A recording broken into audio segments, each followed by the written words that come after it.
One of the first stops that we hit once we actually got on the road was to Drayton Valley. Now, Drayton Valley is a small town that's basically an oil field town that sprung up in the early part of the 19th century. And why we decided to go up there is because I have a pretty good friend through tournaments as well as previous seminars that I've run up at SBG Drayton Valley. I'd gone up there in the past and figured that I would put it out there since we were on the road if they wanted to have me up again. Not only were they down for it, they were super excited, and so we made our plans and headed on up. The gym owner up there is named Brad Kelly. And one thing that I would learn about Brad is that he knows basically everybody in Drayton Valley. In fact, one of the first things that he suggested when we got there and settled into our camping spot was to take us all out for lunch to one of his favorite spots, the Cobblestone Cafe.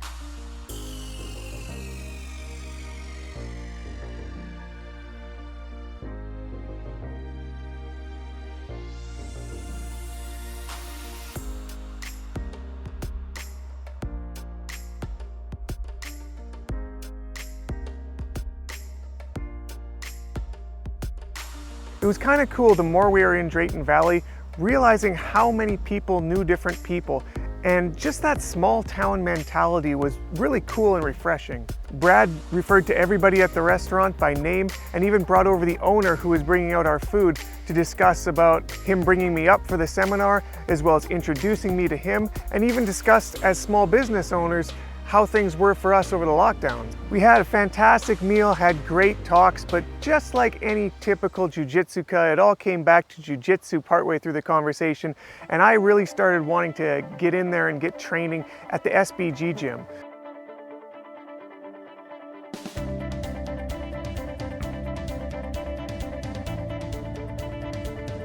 So I would show up later that night, not only to take part in the training, but they had asked if I wanted to teach.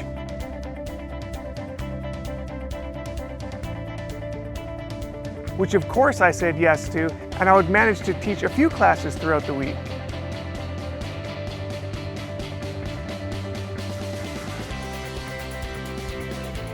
Now, it's always good getting training, and I love to cross-train at different gyms with different people so that you can get that sort of meshing of different styles and sort of pick up new tricks as well as try things that maybe they haven't seen before, and everybody kind of benefits from that as you train.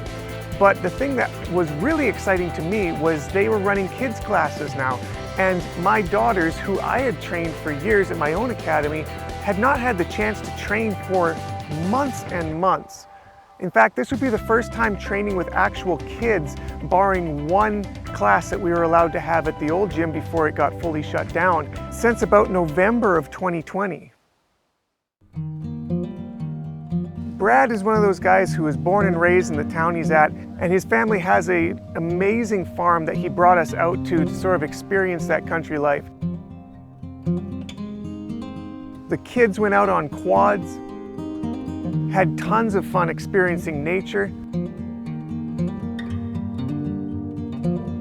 He showed us all the sights and sounds of the area, and I got to have a really good person-to-person talk with him as both people in the same jiu-jitsu scene, but also as jiu-jitsu gym owners, and sort of comparing our stories over the last year and a half. Well, yeah, so mom and dad are here, and then through the bush, grandma and grandpa, and that was it. It was the 5 of us. Only child.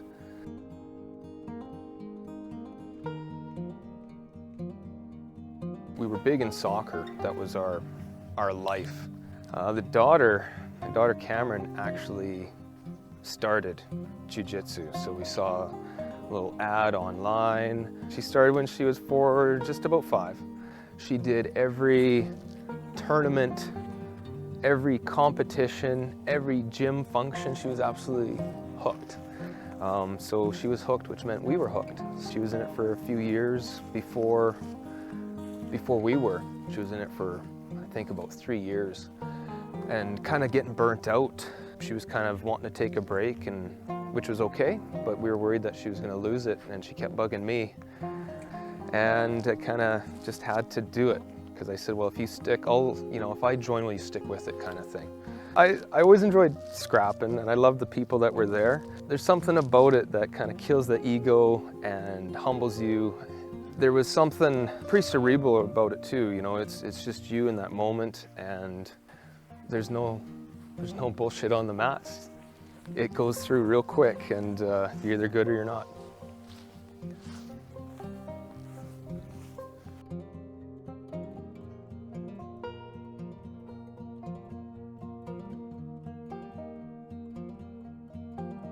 Used to have a whole wall of arcade machines, and slowly, you know, sold them because we're not up here anymore.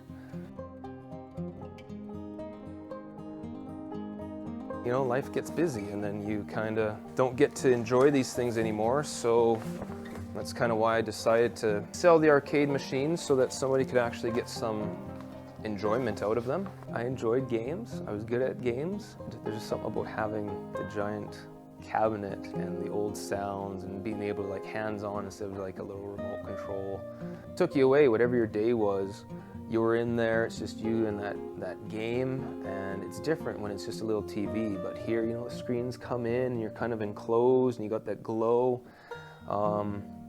Not dissimilar to Jiu-Jitsu really, where you're just in that moment and you get that little tunnel vision, right? So only child, I like to just kind of have my own time and space sometimes.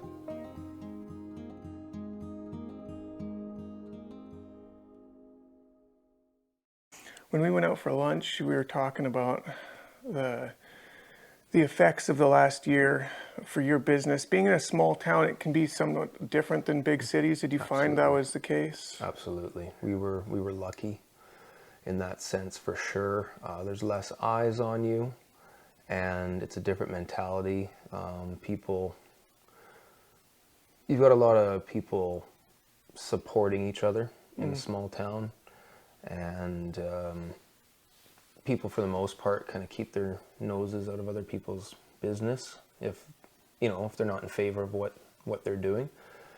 So yeah, we were able to do a couple things that would have been more restrictive in the city.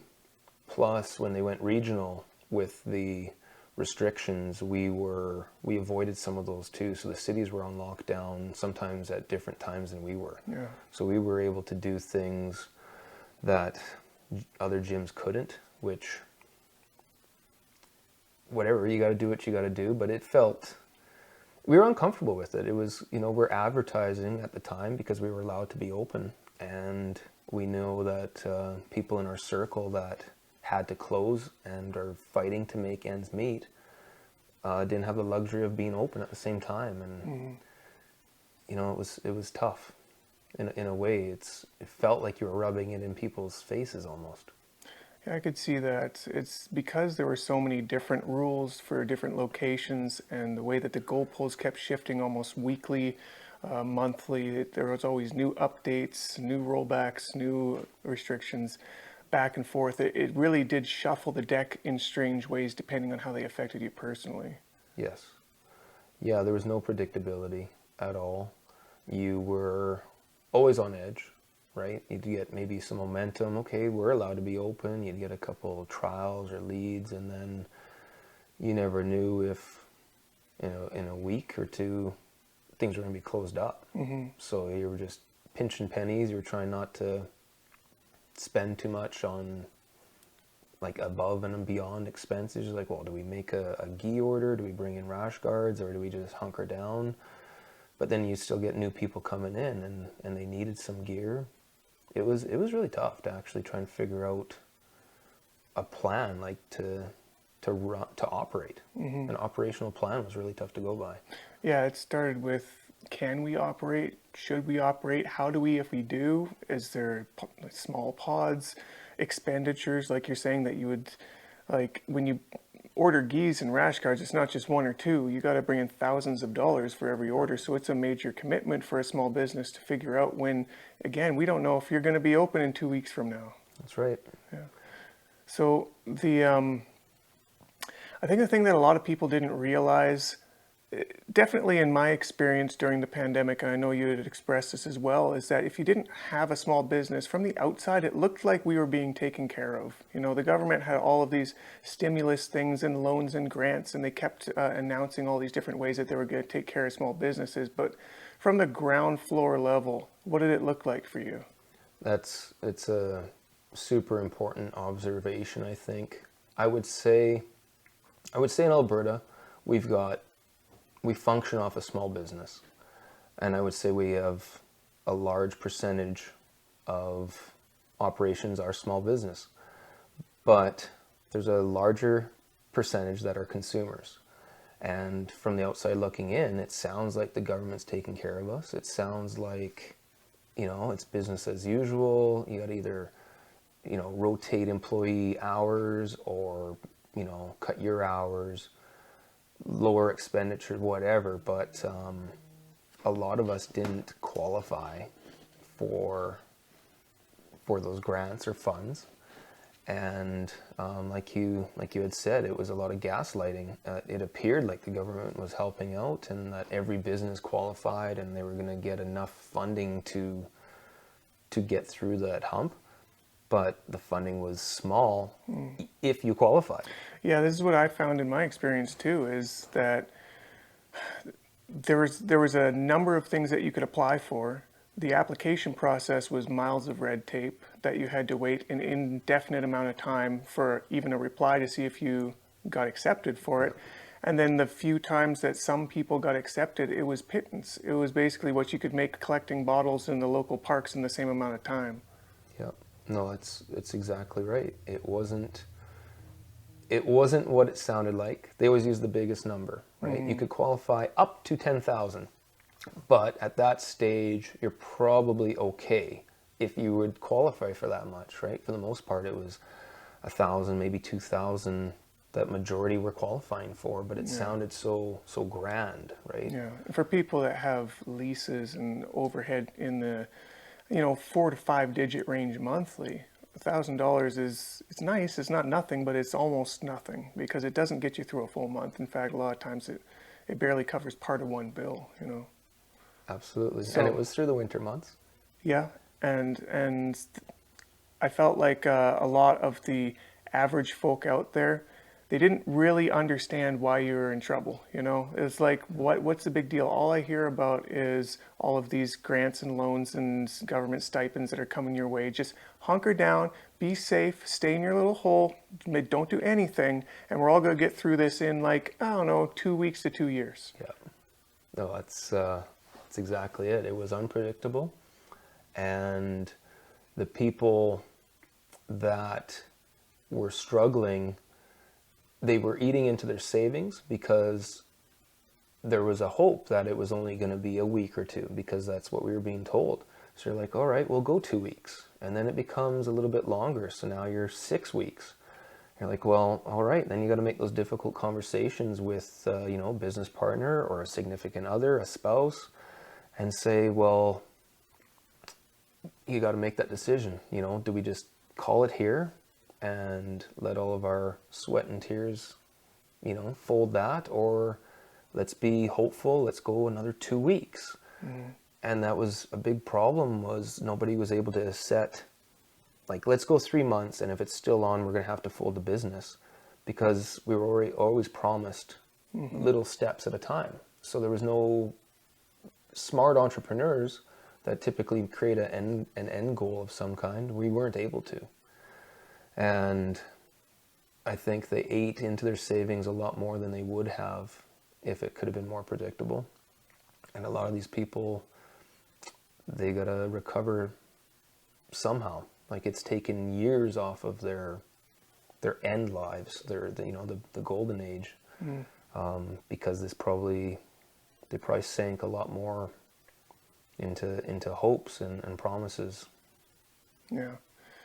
Yeah, it's unfortunate the way it turned out, and I mean, it was a crappy situation for everyone involved. I don't want to make it sound like we were worse off than anybody else, but it's just a story that doesn't get told enough, I think, because it's such a small percentage of people that were in the situation that we were trying to keep these small businesses. And like we were talking about earlier, it's not just that it's a small business, it's the optics of the business itself, where it's not like a barber shop where you can be mostly hands off, have a mask, be behind somebody, and maybe get by earlier in restrictions. We're literally body to body, sweat to sweat with people at the base level, every single class. So it's just the hardest type of industry during a pandemic, you know? Yeah, the optics of it. We had considered cheating the situation. Again, small town, and we feel like we have a lot of support within our community, but the optics made it really impossible to do that. A small percentage of people are in the fitness industry to start with, like from the public as consumers, and an even smaller percentage are in mixed martial arts. So for the general public, a vast majority of the people, their vision of what we do, you know, they picture blood or sweat or super close contact, and the optics of it make it really difficult to operate during a pandemic where everyone's afraid to spread viruses. So we couldn't make a strong stand against anything, right? We're not a barbershop, we're not a restaurant. And it's harder to make the argument for an essential operation, right? Whereas in my experience, and maybe you had some of this as well, I believe that there was a definite, legitimate, almost invisible amount of essentiality to what we did from our student standpoint. A lot of them, and I didn't even realize how many and to what extent, that they really needed this stuff for their mental well-being. And of course, mental health dropped across the board while everybody was locked down, just to begin with, no matter who you were. But when this was really their only outlet up to that point, day to day, week to week, to, you know, they might have underlying mental conditions that this was helping. And I know some people that, like, legitimately this helped them bear in their medication for, you know, calming their anxiety, and like they've got some clinical issues where jiu-jitsu really, really helped. And on top of that, I had like probably 30% of the people that I trained were in some sort of actually essential business or job, like RCMP, nurse, doctor, fire, first responders, that they actually use jiu-jitsu in their job. And, you know, like anybody who trains, if you don't train it for a month, if you don't train it for 2 months, if you don't train it for 6 months, those skills deteriorate significantly. And when it comes down to somebody is attacking you, hitting you, and trying to kill you on the ground, whether it's a criminal or somebody who's out of their mind on PCP or whatever, this is every shift for these people. They got a new sort of problem that they're going to have to deal with different people. And there was a number of my students that had literally life-threatening altercations during pandemic where they were told they weren't allowed to keep up on their skills. Wow. That was one of our spins that we kept trying to negotiate with the government to deem us essential, was the mental health. But of course, there's the physicality portion. I know that the numbers show that you know, suicide rates had not changed, but I think that's skewed. They don't talk about suicide attempts, and we know even in our small town, there was some attempts in young people, like, you know, junior high aged kids, and so we saw that, and I didn't understand how many people had anxieties. I've had a pretty blessed life, and I've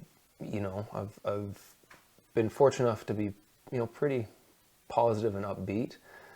And I thought majority of the people were. And I know that when we had, even before we wound up with the gym, we would try to organize team builds and, you know, different events for people. And we didn't realize that they were such an introvert, because, I mean, they're showing up for class, you're having to rotate partners. And some people, we assumed, okay, they're from out of town, they have a farm, chores, that's probably why they didn't show up.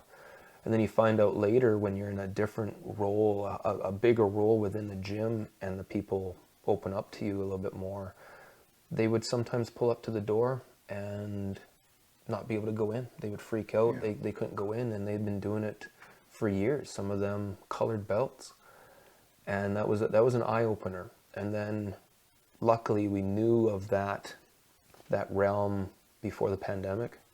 So we were pretty active in trying to maintain some sort of correspondence with our students, because we knew it was tough. We were the outlet. Yeah, it's like, it's a different form of medication. It's not a pill, but it's just as essential to the way that their brain functions. Like it keeps those bad thoughts away. You know, it really does. To speak to the suicide numbers not going up, I've talked about this a number of different times to different people, and it was interesting because of some of the people that did train with me in certain roles. One of them, a very close student of mine, was actually one of the people that would get the call to go to houses to remove dead bodies. That was part of his job, and it would be, again, shift to shift. You might see 3 or 4 of these things.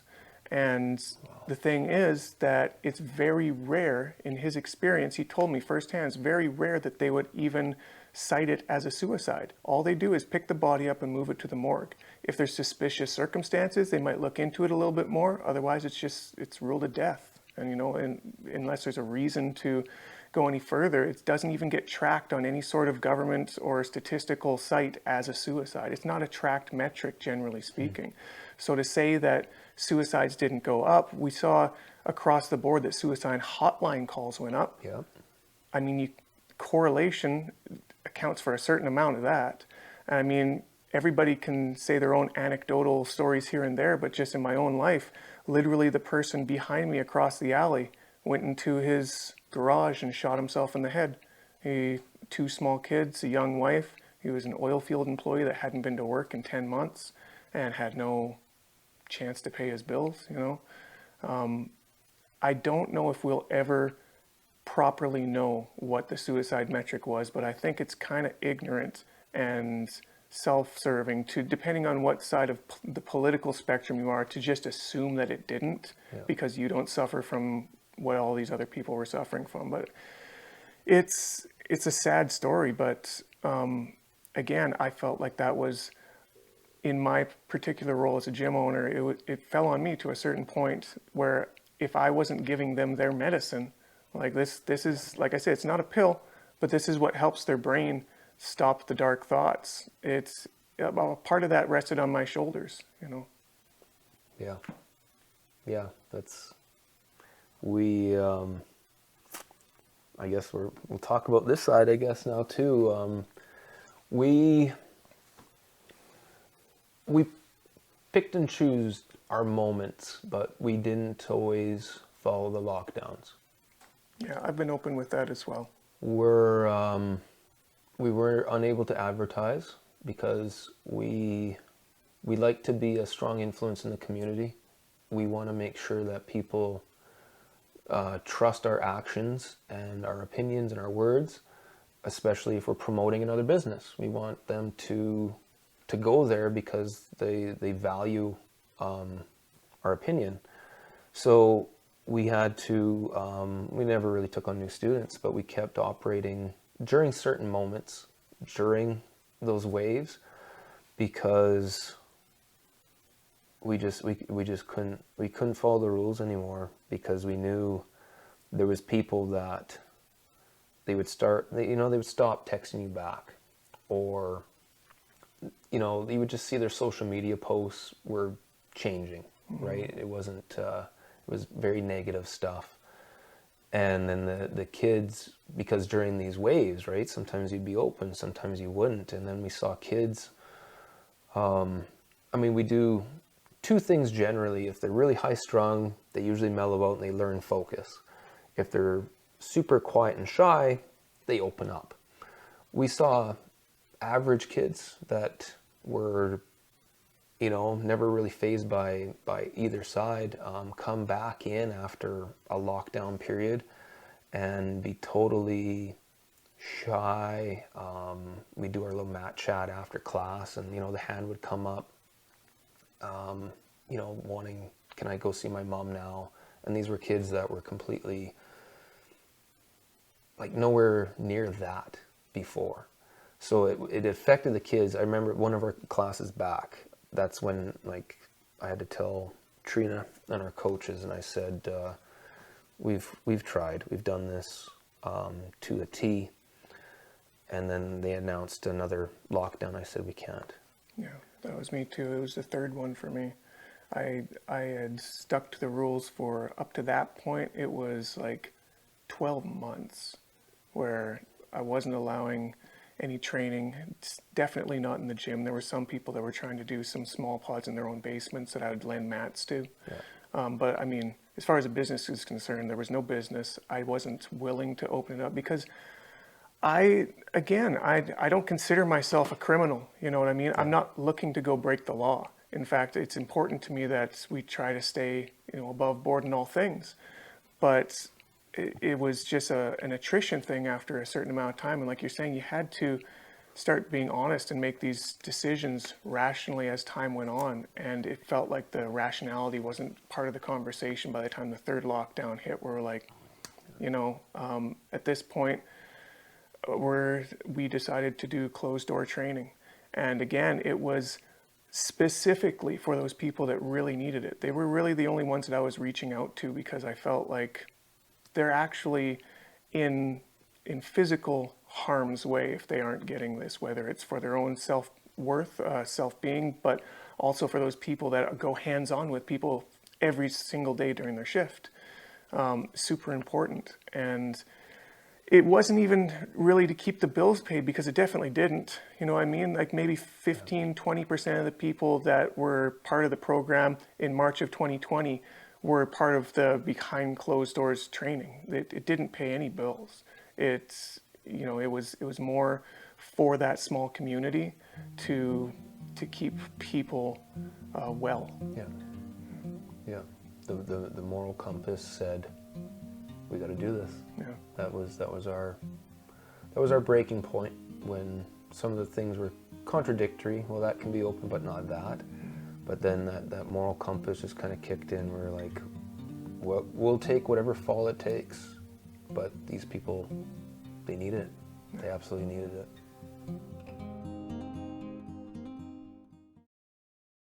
One of the people that I had met both through tournaments as well as previous seminars up at SBG Drayton Valley is named Dawn Kratz. And she has a very interesting jiu-jitsu story that I wanted to get on camera while I was out there. Dawn has a certain amount of cerebral palsy, which impedes certain motor skills, which makes it difficult to do a lot of things in jiu-jitsu. One of the great things about jiu-jitsu is its adaptability, and for people who are willing to adapt, the ability to find pathways that maybe you wouldn't necessarily have found if those impediments weren't in the way. I think those stories are really important for jiu-jitsu, and that the more we can hear them and learn from them, we can grow together and just come tighter as a community. My name is Dawn Kratz, and I'm a blue belt with SBG. I have mild cerebral palsy. I was born 13 weeks premature. So basically, in my case, I walk. You can tell that I walk differently. It's because of my hips being tight and the lack of mobility in that way. Bill Campbell actually told me it would be good for my hips. Little did I know that it was all hips. And it was an interesting adventure to begin with, for sure. A lot of people told me I couldn't do it, so I had to show them that I could. The fact that Jiu-Jitsu was hip mobility based, a lot of people that I first met in the Jiu-Jitsu community was like, your hips don't work, so you can't do A, B, and C. It's been a long road. It's been 8 years of experimenting. But there are just some things when it comes to the grappling game that is impossible. There's no way I'm going to do a triangle or a traditional armbar. And I think the biggest thing was being surrounded by a group of coaches that are and have been able to think outside the box and really making it jiu-jitsu for everybody as well as everybody, right? I met Pete McGregor a couple years ago. For the longest time, I thought I was the only adaptive player. But meeting him, I was able to go to Grappler's Heart down in New York. I fundraised to go down, and I went down. It was a 3-hour competition with adaptive grapplers. There was the spinal section, so grapplers with spinal injuries. And then there was the neurological section for those of us for CP and other types of disabilities in that way. It wasn't very big, but the community itself is growing. It's just, there's not very many of us in Canada. For a while I was like, this sucks, I'm gonna be a white belt forever. But the belts don't matter. Like, in a way they matter, because you want to level up and you want to get better. Once I realized that it really didn't matter, and I had to focus on A, B, and C to get to the next level, then that's what I focused on. And it happened. The belt's used to hold your pants up. And if you can be, you know, a badass 4-stripe white belt, do it up. I mean, your coaches will make the right decisions at the right time, for sure. A friend of mine I went to college with, he super interested in my story, and so he was like, hey, you should write a book. And I was like, okay. And he's like, I'll help you. So we're both he's gonna help me write it. But basically it's just gonna be like my life, and then my life with Jiu-Jitsu, I guess. I'm excited for it, for sure. If it helps one person, that's the main point.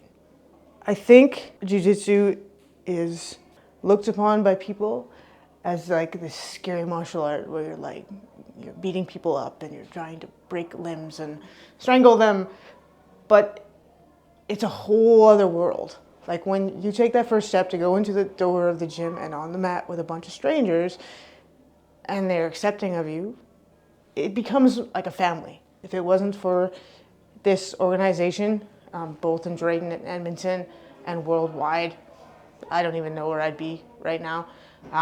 They've accepted me, and they've not seen my disability, which is really, really cool. I want to thank the coaches here at the gym. Andrew and Tiff have really taken me under their wing. Brad's been there too. Everyone here has been, they're my second family. If it wasn't for them, I mean, I'd do this to stay out of a wheelchair, in all honesty.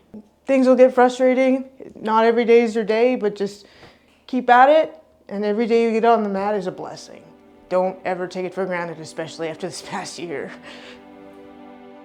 Well, the day of the seminar finally came, and we had an action-packed 2 hours that consisted of a giant rundown on the rear crucifix position, as well as a full hour open mat at the end. Everybody had a lot of fun. I feel like they took away some really good tools. It was just a really good time overall. Through the week that I had spent at Drayton Valley, getting to know people, getting to train with people, getting to hear their stories both on the personal and professional side, I'm excited for what's going on in that little town. Obviously, if anybody is ever in the area, they're a great gym to go try out. They're very welcoming to outsiders, and just like myself, very excited to train with different people, which is why I think we vibe so much. I can't wait for the next time I'm able to get around, but until then, I'm just so grateful for the time I was able to spend, and wish them nothing but luck through the rebuilding that's bound to happen over the next few years.